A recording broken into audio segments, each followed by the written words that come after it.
The PushLock is a device designed to repair cartilage tears in the shoulder. The surgeon begins by identifying the cartilage tear and inserting 2 cannulas into the shoulder.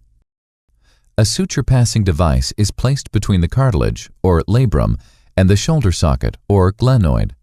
A looped wire is passed underneath the labrum and retrieved through the anterior cannula.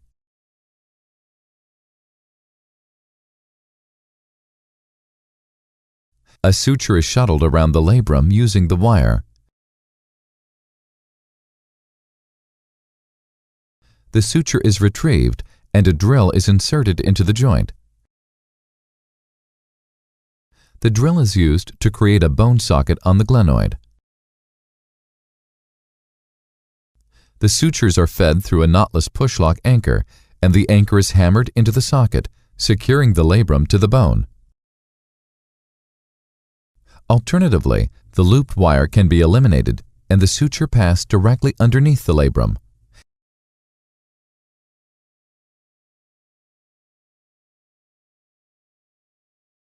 It is fed into the joint and the end is retrieved with a grasping instrument.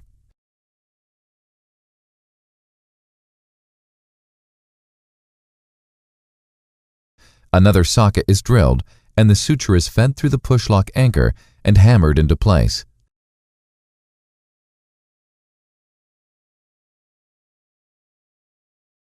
Typically, a surgeon will use 3 anchors for a cartilage repair.